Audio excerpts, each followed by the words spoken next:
آج کے اس خطبہ جمعہ میں انشاءاللہ نمازی سے حالت نماز میں ہونے والی بعض غلطیوں کی طرف کتاب اللہ اور سنت رسول صلی اللہ علیہ وسلم کی روشنی کے مطابق نشاندہی کرنے کی کوشش کروں گا۔ معزز بھائیوں، ایک انسان جب وہ اپنے دل سے کلمہ لا الہ الا اللہ کا اقرار کر لیتا ہے، رسول اللہ صلی اللہ علیہ وسلم کو اللہ کا پیغمبر تسلیم کر لیتا ہے، یعنی اسلام میں داخل ہو جاتا ہے، تو پھر اگلی ذمہ داری جو اس کے ذمہ آتی ہے وہ نماز کی ہے۔ نماز یہ اسلام کی 5 اہم بنیادوں میں سے ایک اہم بنیاد اور رکن ہے۔ اس نماز کے بغیر ایک سچے پکے اور کامل مومن کا تصور نہیں کیا جا سکتا، اور یہ بات جناب محمد رسول اللہ صلی اللہ علیہ وسلم نے ہمیں بتائی ہے۔ کہا کہ بین العبد و بین الکفر ترک الصلاۃ، ایک صاحب ایمان میں اور ایک کافر میں جو فرق کرنے والی چیز ہے وہ نماز ہے۔ اللہ کے نبی صلی اللہ علیہ وسلم نے فرمایا کہ من ترک الصلاۃ متعمدا فقد کفر، جس نے جان بوجھ کر ایک وقت کی نماز بھی بغیر کسی عذر کے، بغیر کسی شرعی مجبوری کے چھوڑ دیا تو اس نے کافروں والا عمل کیا۔ اللہ تعالیٰ نے بھی قرآن مجید میں یہی بات کہی ہے کہ اقم الصلاۃ ولا تکن من المشرکین، کہ نماز قائم کرو، نماز کی پابندی کرو، نماز کی پابندی کا اہتمام کرو، اور اس میں غفلت کر کے مشرکوں میں سے نہ بن جاؤ۔ مطلب یہ ہوا کہ نماز جیسے اس اہم ترین فریضے میں غفلت کرنے والا انسان اگر اس میں حد سے تجاوز کر لیا تو کہیں نہ کہیں وہ مشرکوں کی لسٹ میں اور مشرکوں کی صف میں شامل ہو جائے۔ اس لیے ہمیں نماز کے سلسلے میں بہت اہمیت کے ساتھ معلومات اور جانکاری لے لینی چاہیے۔ اس کا طریقہ کار کیا ہے، اس کے آداب کیا ہیں۔ آپ صلی اللہ علیہ وسلم نے کہا کہ اول ما يحاسب به العبد يوم القيامة الصلاة، کل قیامت کے دن جب پروردگار عدل کی کرسی پر جلوہ فرما ہوگا اور ساری کائنات کی مخلوقات رب العالمین کے روبرو کھڑی ہوگی، اپنے لیے فیصلے کی منتظر ہوگی، تو اس وقت سب سے پہلے جس سلسلے میں فیصلہ رب العالمین فرمائیں گے وہ یہی نماز ہوگی۔ نماز کے بارے میں سب سے پہلے فیصلہ سنایا جائے گا۔ اسی لیے آپ صلی اللہ علیہ وسلم نے ہمیں تعلیم دی ہے اور کہا آپ نے کہ قرۃ عینی فی الصلاۃ، نماز میں میری آنکھوں کی ٹھنڈک رکھی گئی ہے۔ نماز کا پابند وہ اپنی زندگی میں سکون پاتا ہے، اور جو نماز کی پابندی کا اہتمام نہ کرتا ہو، نماز کو اہمیت نہ دیتا ہو، نماز کو اپنی زندگی کے اندر وہ سیکنڈری طور پر رکھتا ہو، اللہ کے نبی صلی اللہ علیہ وسلم کی یہ حدیث بتاتی ہے کہ سکون اس کی زندگی میں نہیں آ سکتا، اطمینان اس کی زندگی میں نہیں آ سکتا، اس کی زندگی تو بے سکونی سے، اس کی زندگی تو بے سکونی کی شکار بن جائے۔ اسی لیے بھائیوں، ہمیں نماز کا اہتمام کرنا چاہیے، اور یہ بات یاد رکھنی چاہیے کوئی بھی نیک عمل ہو، اللہ تبارک و تعالیٰ کے پاس اس کی قبولیت کے لیے 2 بنیادی شرطیں۔ پہلی شرط کہ اس عمل کے پیچھے ہمارا مقصد اور ہمارا موٹیو صرف اور صرف اللہ تبارک و تعالیٰ کی رضا ہو، دوسری کوئی اور چیز ہمارے دل میں نہیں ہونی چاہیے۔ پہلی اور اہم ترین شرط ہے کہ جو عمل ہم کر رہے ہیں، جو عبادت ہم کر رہے ہیں، جو کام ہم کر رہے ہیں، اللہ تعالیٰ کی رضا اس کے پیچھے مقصد ہونا چاہیے، پہلا ہے۔ اور دوسرا یہ کہ اللہ تبارک و تعالیٰ کے اور نبی صلی اللہ علیہ وسلم کے بتلائے ہوئے طریقے کے مطابق ہونا چاہیے۔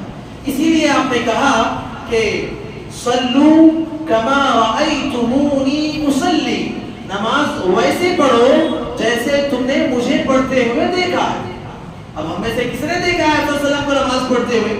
ظاہر سی بات ہے کسی نے نہیں دیکھا، لیکن وہ شخصیات جنہوں نے آپ صلی اللہ علیہ وسلم کو براہ راست نماز پڑھتے ہوئے دیکھا ہے، انہوں نے آپ کی نماز کے طریقے کو ہم تک پہنچانے کا کام کیا۔ وہ شخصیات کون ہیں؟ صحابہ کرام رضوان اللہ علیہم اجمعین۔ صحابہ کرام نے اپنی نظروں سے براہ راست آپ صلی اللہ علیہ وسلم کو نماز پڑھتے ہوئے دیکھا تھا، تو صحابہ نے ہمیں نبی کی نماز کا طریقہ ہمیں بتایا ہے، ہم تک پہنچایا ہے، اور الحمدللہ نماز کا طریقہ بالتواتر ہم تک احادیث کے ذریعے سے، اسلاف کے عمل کے ذریعے سے ہم تک پہنچا ہے۔ اس طریقے کے مطابق ہمیں نماز ادا کرنی چاہیے۔ ہمارا طریقہ اگر اس طریقے سے ہٹ کر ہوا، ہمارا عمل اگر اس طریقے سے متضاد ہوا، اس طریقے سے ٹکراتا ہوا نظر آیا، تو بھائیو یاد رکھیے کہ یہ جو دوسری کنڈیشن ہے نا، یہ جو دوسری شرط ہے نا، وہ آٹومیٹک مفقود ہو جائے گی، اور پھر ہمارا عمل اللہ تبارک و تعالیٰ کے پاس قابل قبول ہے یا نہیں ہے، اس سلسلے میں ہمیں غور کرنے کی ضرورت ہوگی۔ لہذا ہمیں دیکھنا ہوگا کہ ہم جو عمل کر رہے ہیں، ہم جو عبادتیں انجام دے رہے ہیں اللہ تعالیٰ کی رضا کے لیے، ہم جو 5 وقتہ مسجد میں آ کر نماز ادا کر رہے ہیں، اس میں کیا کچھ ایسی چیزیں ہیں جو ہماری عبادت اور ہماری نماز کی قبولیت میں رکاوٹ بن سکتی ہیں، ہم سے وہ کون سی خطائیں ہو رہی ہیں جن کی وجہ سے ہماری نماز مجروح ہو رہی ہے۔ تو میں پوائنٹ ٹو پوائنٹ کچھ چیزیں نوٹ کیا ہوں، انشاءاللہ تعالی بالترتیب آپ کی خدمت میں پیش کرنے کی کوشش کروں گا۔ سب سے پہلی چیز نماز تو پڑھنا، لیکن غفلت کے ساتھ پڑھنا، نماز ادا کرنا لیکن غفلت کے ساتھ ادا کرنا۔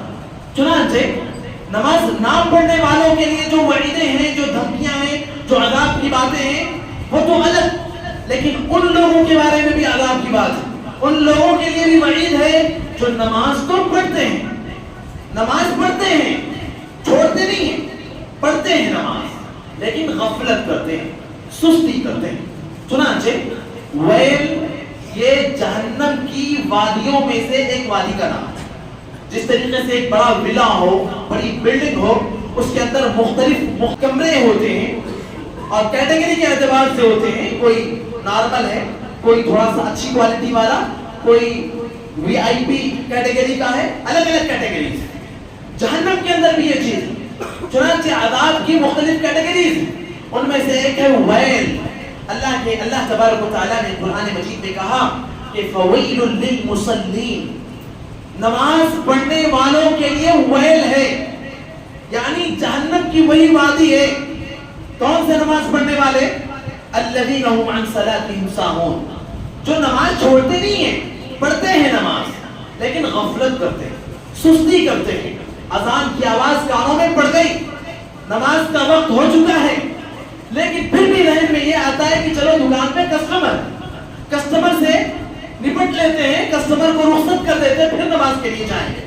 نتیجہ یہ ہوتا ہے کہ ایک کے بعد دوسرا، دوسرے کے بعد تیسرا، کسٹمر تو کبھی رکنے والے نہیں، تو اسی طرح چلتا رہتا ہے، اور پھر نماز کبھی باجماعت چھوٹ جاتی ہے، کبھی نماز وقت پر پڑھنے کی توفیق نہیں مل پاتی، قضا کرنا پڑتا ہے، اور کبھی نماز سرے سے چھوٹی جاتی ہے۔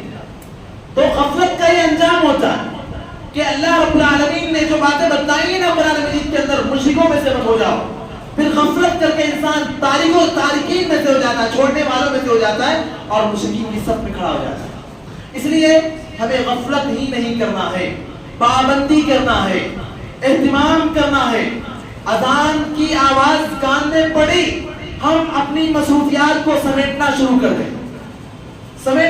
کر دیں، یہاں تک کہ ہم اگر کم از کم نماز سے پہلے کی جو سنن رواتب ہے وہ نہ بھی پڑھ سکیں تو جماعت کے ساتھ نماز تو مل جائے۔ اگر ہم اول تکبیر کے ساتھ نماز نہ پڑھ سکیں تو کم از کم آخری کیٹیگری، کم از کم جماعت کے ساتھ ہمیں ایک رکعت تو مل جائے، جماعت کا اہتمام تو ہو سکے، ہماری یہ کوشش ہونی چاہیے۔ ہم نماز میں غفلت کریں گے تو اللہ تبارک و تعالیٰ نے قرآن مجید میں جو ہمارے لیے دھمکی دی ہے اور وعید سنائی ہے، ہم ان کے مستحقین کی صف میں کھڑے ہو جائیں گے۔ اس لیے بھائیو نماز میں غفلت ہمیں نہیں کرنا ہے۔ گھر میں خواتین کا بھی بڑا عجیب حال ہوتا ہے، وقت ہو گیا ہے نماز کا، اذان بھی ہو چکی ہے، لیکن چونکہ وہاں پر کوئی خاص وقت مقرر نہیں ہوتا، اس لیے سوچتی کہ چلو ابھی پڑھ لیں گے، چلو کچن میں ہے ابھی اس سے فرصت ملے گی نماز ادا کر لیں گے۔ نتیجہ یہ ہوتا ہے کہ اکثر وقت یا تو قضا میں گزرتی ہے یا تو نماز چھوٹ جاتی ہے، اور اللہ تبارک و تعالیٰ کی نظر میں مجرم بنتی چلی جاتی ہے ہماری بہنیں، ہماری خواتین، ہماری مائیں۔ اس لیے غفلت یہ نماز کے ترک کا سبب بنتا ہے۔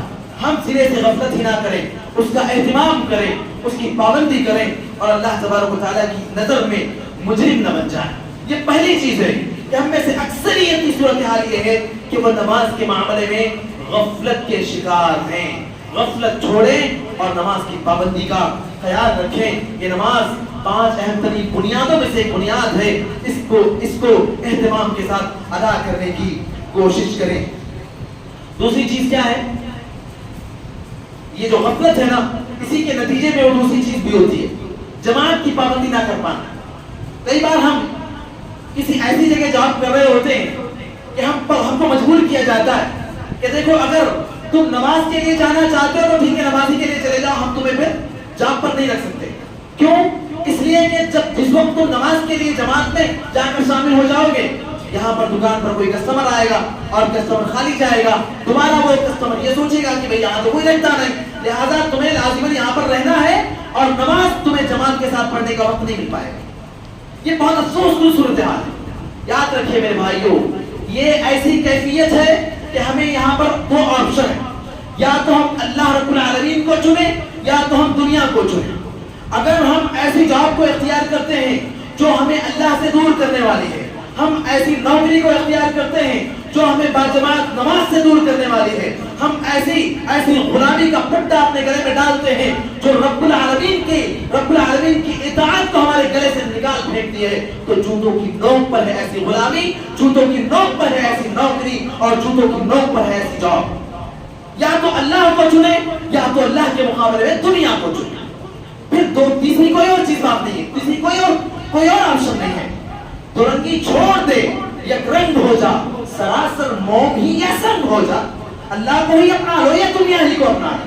اس لیے جماعت کے ساتھ اگر نماز پڑھنا ہے تو ایسی چیزوں کو ہمیں قربان کرنا پڑے گا میرے بھائی اور دوستو، ایسی جاب کو ہمیں طلاق دینا پڑے گا میرے بھائی اور دوستو۔ اسی طرح اللہ کے نبی صلی اللہ علیہ وسلم مسجد نبوی میں نماز کے لیے کھڑے ہوئے، نماز کا وقت ہو گیا۔ وہاں پر کوئی اسپیشل وقت نہیں ہوتا تھا کہ بھائی 8:30 بجے، 8:45 بجے، 10 بجے یا 1 بجے، 2 بجے، وقت مقرر نہیں ہوتا تھا، بس ایک موسع وقت ہوتا ہے، اس وقت کے درمیان نماز کھڑی کی جائے گی اور اس درمیان میں مسجد میں آ جانا۔ آپ ذرا سوچئے، آج تو مقرر وقت ہوتا ہے اور یہ ہماری اپنی سہولیت کے لیے ہوتا ہے۔ ہم ایسے میں اگر پابندی نہ کر سکے تو بھلا اس وقت ہم ہوتے تو کیسے پابندی کرتے؟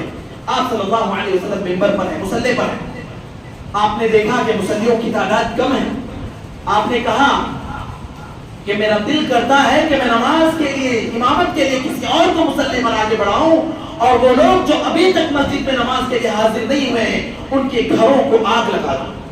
کتنی بڑی بات ہے!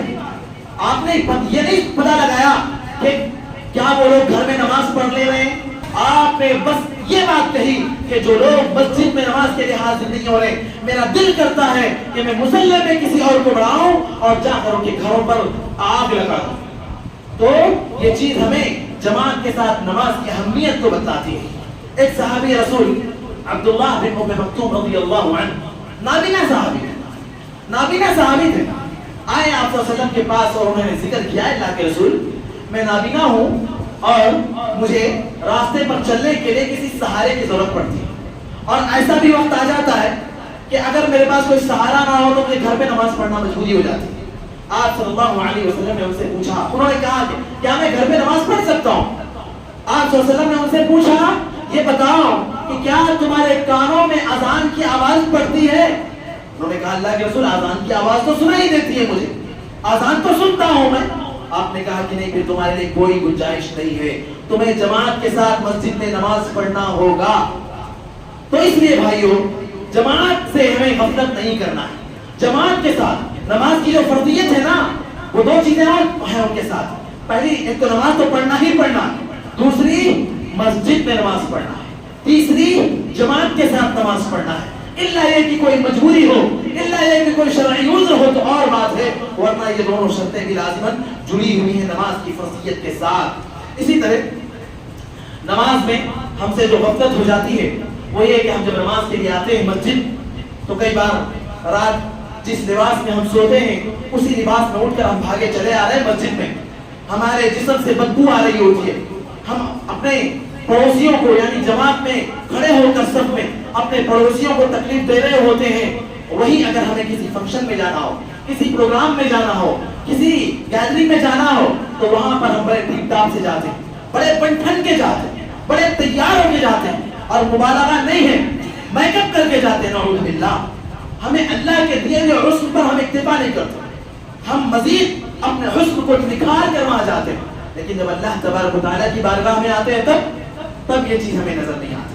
بس ہم جیسے پڑے تھے اٹھے چلے آئے، جسم سے پسینے کی بدبو آ رہی ہے، نہ جانے کب غسل کیا تھا، نہ جانے کب سے وہی لباس پہنے ہوئے، کوئی اہتمام نہیں ہوتا اس بات۔ وہی بعض لوگ ایسے بھی ہیں جو بڑے چست لباس پہنتے ہیں، بعض لوگ ایسے ہیں جو بہت یعنی باریک اور پتلا لباس پہنتے ہیں جس سے ان کے جسم کا نشو و فراز، جسم کے اعضاء نظر آ رہے ہوتے ہیں۔ بعض لوگ ایسے ہیں جو ایسے لباس پہنتے ہیں کہ جب وہ رکوع اور سجدے میں جاتے ہیں تو نعوذ باللہ سطر ان کی کھل جاتی ہے، پیچھے جو لوگ نماز پڑھ رہے ہیں ان کو کراہت محسوس ہوتی ہے، کئی بار آ کر شکوہ کرتے ہیں کہ مولوی صاحب ذرا اس بارے میں بات کیجیے، لیکن ہمیں بھی اچھا نہیں لگتا کہ کھل کر اس بارے میں بات کی جائے۔ اس لیے بھائیوں خود سمجھنے کی ضرورت ہے، ہم ایسا لباس پہنے کہ ہم اللہ تعالیٰ کی بارگاہ میں آ رہے ہیں، ہم اللہ تبارک و تعالیٰ کے حضور پیش ہونے والے ہیں، ہم اللہ تعالیٰ کے روبرو کھڑے ہونے والے ہیں۔ ہمیں تو یہ تعلیم دی گئی ہے کہ اللہ کی عبادت ہم اس تصور کے ساتھ کریں کہ ہم اللہ کو دیکھ کر نماز پڑھ رہے ہیں، اللہ کو دیکھ کر اس کی عبادت کر رہے ہیں، اور اگر یہ نہ ہو سکے تو فَإِن لَمْ تَكُنْ تَرَاهُ فَإِنَّهُ يَرَاكَ، تو کم از کم اللہ تو ہمیں دیکھ رہا ہے۔ اور پھر ہم نماز میں جائیں، نماز کے لیے ہم رکوع اور سجدے میں جائیں اور نعوذ باللہ ہماری سطر کھل جائے، پھر اللہ تبارک و تعالیٰ کی نگرانی میں ہم کس منہ سے نماز ادا کر رہے ہیں؟ ہمیں بات سمجھنے کی ضرورت ہے۔ ہم ایسے لباس میں مسجد میں آئیں کہ کم از کم بہت زیادہ بن ٹھن کر نہ بھی آ سکیں تو کم از کم غیر مناسب لباس میں مسجد میں نہ آئیں۔ اللہ تعالیٰ نے خود قرآن مجید میں کہا ہے خُذُوا زِینَتَکُمْ عِنْدَ کُلِّ مسجد، جب مسجد میں آؤ، جب سجدہ گاہ میں آؤ، جب نماز کی جگہ آؤ، جب اللہ کی گھر میں آؤ تو زینت اختیار کر کے آؤ۔ اور اللہ کے نبی صلی اللہ علیہ وسلم نے بھی اس سلسلے میں بات کہی ہے کہ اللہ احق ان یتجمل له، اللہ تبارک و تعالیٰ اس بات کا زیادہ حقدار ہے کہ اس کے لیے ہم زینت اختیار کریں، اس کے لیے ہم بنے سنوریں، اللہ تبارک و تعالیٰ اس بات کا زیادہ حقدار ہے۔ جب نماز کی حالت میں ہوں، ہم اگر ممکن ہو سکے اللہ کے حضور کھڑے ہونے جا رہے ہیں، اللہ تبارک و تعالیٰ کی بارگاہ میں ہم پیش ہونے جا رہے ہیں، ہماری کوشش ہونی چاہیے کہ ہم خوشبو لگا کر کھڑے ہوں، خوشبو نہ آئے تو کم از کم بدبو بھی نہ آئے، اس لیے ہم جو جسم سے ذرا پاک صاف ہو کر کھڑے ہوں، ممکن ہو سکے تو خوشبو لگا کر کھڑے ہوں، کیونکہ ہم اللہ کے حضور کھڑے ہونے جا رہے ہیں۔ ذرا ہمارے دل میں یہ قدر اور یہ احساس ہونا چاہیے میرے بھائیوں، اس لیے ہم ان معاملات کو غیر معمولی، ان معاملات کو معمولی نہ سمجھیں، ان معاملات کو بس ایسے ہی لائٹ لے کر نہ سمجھیں، بلکہ اہمیت دے کر بڑی اہمیت کے ساتھ ہمیں اللہ تبارک و تعالیٰ کی بارگاہ میں نماز کے لیے کھڑے ہونا ہے۔ نماز پڑھنے کے لیے بہت سارے بھائیوں کا حال یہ ہوتا ہے کہ وہ نماز کے لیے کھڑے ہوتے ہیں، ابھی گفتگو ہو کر ابھی وہ ہٹے ہوتے ہیں بازو سے اور ہم کسی اور سے گفتگو کر رہے ہوتے ہیں، جیسے ہی نظر پھیرا دیکھا ان کی نماز بھی مکمل ہو، یعنی نماز پڑھ رہے ہیں، کھلواڑ کر رہے ہیں اس قدر جلد بازی کے ساتھ۔ نماز کے لیے اللہ کے نبی صلی اللہ علیہ وسلم نے تو یہ تعلیم دی ہے کہ علیکم بالسکینۃ والوقار، اطمینان اور سکون کے ساتھ نماز ادا کرو۔ آپ صلی اللہ علیہ وسلم نے کہا کہ نماز کے لیے جب کھڑے ہو تو اطمینان اور سکون کا اہتمام کرو، لیکن ہم جب نماز کے لیے کھڑے ہو رہے تو ایسے نماز ادا کر رہے ہیں وہ ایک کوڑے کی طرح ٹوٹ مار رہے ہیں، ڈھونگ مار رہے ہیں۔ آپ صلی اللہ علیہ وسلم نے فرمایا نہا عن نقرۃ الغراب، اللہ کے نبی صلی اللہ علیہ وسلم نے حالت نماز میں کوڑے کے چونچ مارنے کی طرح نماز ادا کرنے سے منع کیا ہے۔ اور یاد رکھیے آپ صلی اللہ علیہ وسلم نے ایک اور بات فرمائی ہے کہ دنیا میں چوریاں تو بہت سی ہوتی، کوئی مال چراتا ہے، کوئی دولت چراتا ہے، کوئی روپیہ پیسہ چراتا ہے، کوئی سامان چراتا ہے، لیکن سب سے بڑا چور جو ہے نا وہ نماز کا چور ہے۔ اور نماز کا چور کون؟ جو نماز چھوڑنے والا ہے وہ کیا نہیں، وہ تو بات کی بات ہے. نماز کا سب سے بڑا چور وہ ہے جو نماز پڑھے اور حالت نماز میں انتہائی تیزی کے ساتھ نماز پڑھے, انتہائی جلد بازی کے ساتھ نماز ادا کرے. وہ سب سے بڑا چور اور سب سے بڑا سارق ہے. اس لیے نماز کو اہمیت کے ساتھ ادا کرنا ہے, سکون اور اطمینان کے ساتھ ادا کرنا ہے, وقار کے ساتھ ادا کرنا ہے. جلد بازی کے ساتھ نماز کو ادا کرنا یہ خود نماز کی بھی توہین ہے اور اس ذات کی بھی توہین ہے جس ذات کے لیے ہم نماز پڑھنے کے لیے کھڑے ہوئے. دوستو بھائیوں, بہت سارے بھائیوں کا حال یہ ہے کہ وہ نماز کے لیے جب آ رہے ہوتے ہیں اور انہیں وضو بنانا ہوتا ہے تو وضو خانے پر بیٹھ کر وضو کے ساتھ ساتھ لمبی لمبی گفتگو بھی کر رہے ہوتے ہیں. نتیجہ کیا ہوتا ہے؟ نتیجہ یہ ہوتا ہے کہ موالات جو وضو کے لیے شرط ہے وہ مفقود ہو جاتی ہے. یہ موالات کیا ہے؟ یعنی جب ہم نے اپنے دونوں ہاتھ دھل لیے تو چہرہ دھلنے سے پہلے ہمارا ہاتھ سوکھ نہ جائے. اگر ہاتھ سوکھ گیا تو دوبارہ نئے سرے سے وضو کرنا لازم ہوگا. ہم لمبی لمبی گفتگو کر رہے ہیں, ہم نے ہاتھ دھل لیا, چہرہ دھل لیا, مسا بھی کر لیا, پیر دھلنا تھا, اچانک سے کوئی بڑی اہم گفتگو چل پڑی اور پیر دھلنا, ٹھیک ہے پہلے گفتگو کمپلیٹ کر لیتے ہیں اس کے بعد پیر دھلیں گے. جب تک پیر دھلنے سے پہلے جسم کے جو اعضاء دھلے تھے وہ خشک ہو گئے, وہ سوکھ گئے. لہذا اب کیا ضروری ہے کہ نئے سرے سے وضو کیا جائے. لہذا کیا کرتے ہیں ہمارے بہت سارے بھائی, ایسے لمبی لمبی گفتگو کے ساتھ کافی دیر تک وضو کرتے ہیں, کافی دیر تک وضو کرتے ہیں. نتیجہ کیا ہوتا ہے؟ ایک تو وہ پانی کو ضائع کرنے والے بھی بن جاتے ہیں. آپ صلی اللہ علیہ وسلم نے پانی کو ضائع کرنے سے منع کیا ہے. پانی بہت عظیم نعمت ہے.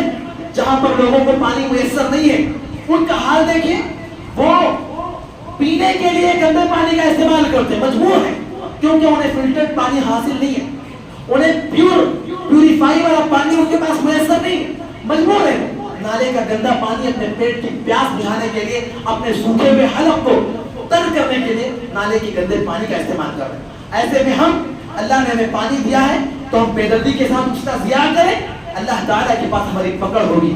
میرے بھائی اور دوستو, ناقص وضو ہوگا ہمارا اگر ہم نے وضو کے درمیان موالات کو قائم نہیں رکھا. یہ شرط ہے. آپ صلی اللہ علیہ وسلم کبھی بھی ایسا نہیں کیا کہ وضو کے چند اعضاء دھلے ہوں اور اس کے بعد گفتگو لمبی چوڑی کی ہو اور اس کے بقیہ اعضاء بعد میں دھلے ہوں. کبھی بھی ایسا نہیں کیا. یہ شرط ہے وضو کی, وضو مکمل ہونے کی. لہذا اگر یہ شرط وہاں پر مفقود ہوئی, یہ شرط مکمل نہیں ہوئی, ہمارا وضو نہیں ہوگا. اور جب ہمارا وضو نہیں ہوا تو اللہ کے نبی صلی اللہ علیہ وسلم نے فرما دیا کہ لا صلاۃ بغیر طہور. اللہ تبارک و تعالی بغیر وضو کے نماز کو قبول نہیں کرتا. ناقص وضو کے ساتھ ہماری نمازیں قبول نہیں ہوتی.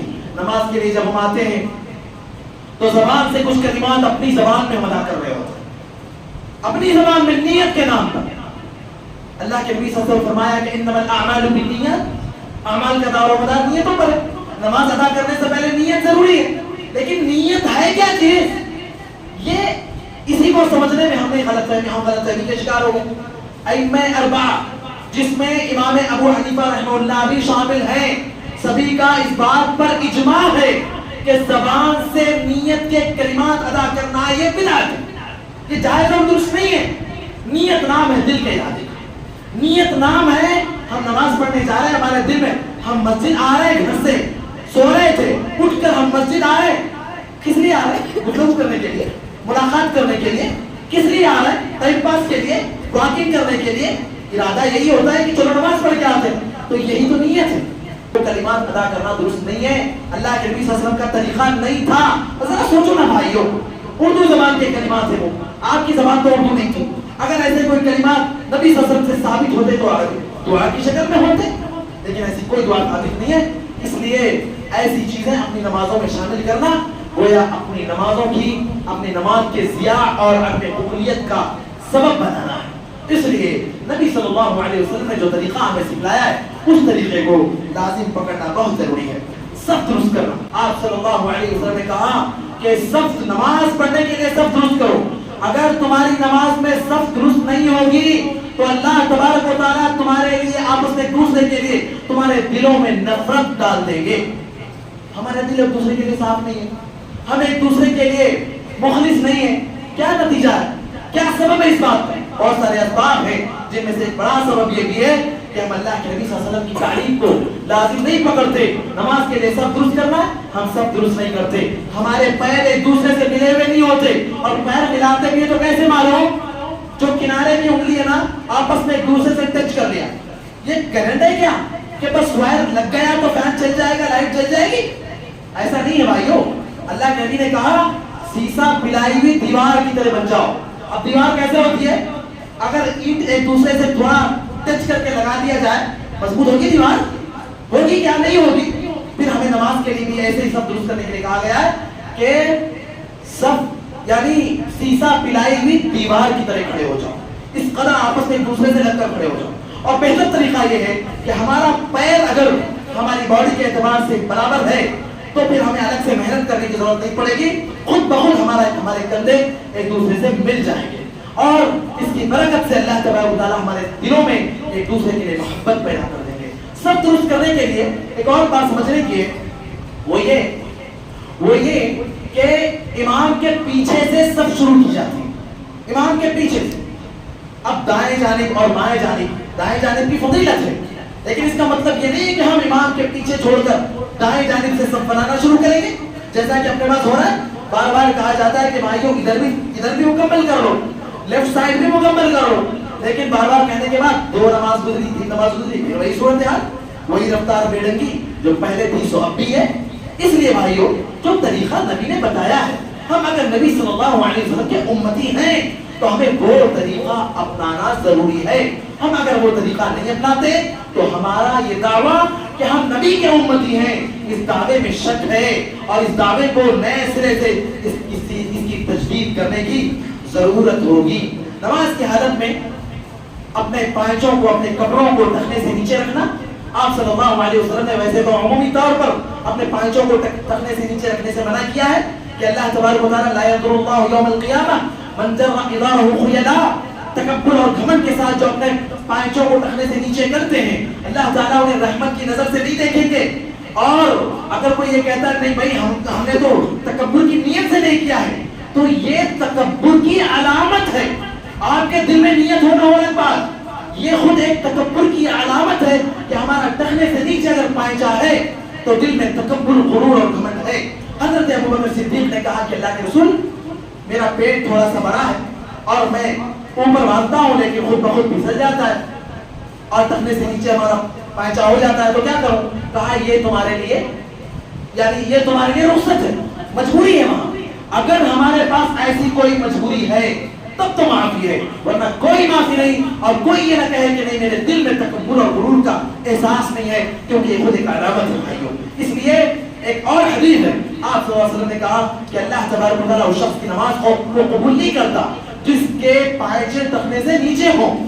یقیناً اس حدیث پر کلام ہے، لیکن یہ بات ہمیں سمجھنے کے لیے کافی ہے کہ نماز کی حالت میں جب ہم کھڑے ہوں تو بالکل شرعی طریقہ ہم اپنا کر کھڑے ہوں. اللہ تبارک و تعالیٰ نے فرمایا وَاللِّبَاسُ التَّقْوَى ذَلِكَ خَيْرٌ، وہ لباس جس کو پہن کر انسان کے دل میں تقوی کا خیال پیدا ہو وہ سب سے بہتر اور سب سے اچھا لباس ہے. اور بہت ساری غلطیاں اور خامیاں ہیں جو حالت نماز میں ہم سے ہوتی ہیں، جن کا ذکر ضروری بھی تھا، لیکن چونکہ وقت کافی ہو چکا ہے اس لیے میں اسی پر اکتفا کرتا ہوں. اللہ تبارک و تعالیٰ سے دعا ہے الہ العالمین ہم سب جو بھی عبادتیں کرتے ہیں اس میں ہمیں خلوص کی توفیق عطا فرما دے، ہمیں اللہ اس کے رسول کے طریقے کو اپنانے کی توفیق عطا فرما دے، ہم نے جو کچھ کہا اور سنا ہے اس پر کہنے سننے سے زیادہ عمل کرنے کی توفیق عطا فرما دے. الہ العالمین ہمیں جو پریشان حال ہیں ان کی پریشانیوں کو دور فرما دے، جو بیمار ہیں انہیں شفایاب فرما دے، جو مقروض ہیں انہیں قرض کی ادائیگی کا انتظام فرما دے.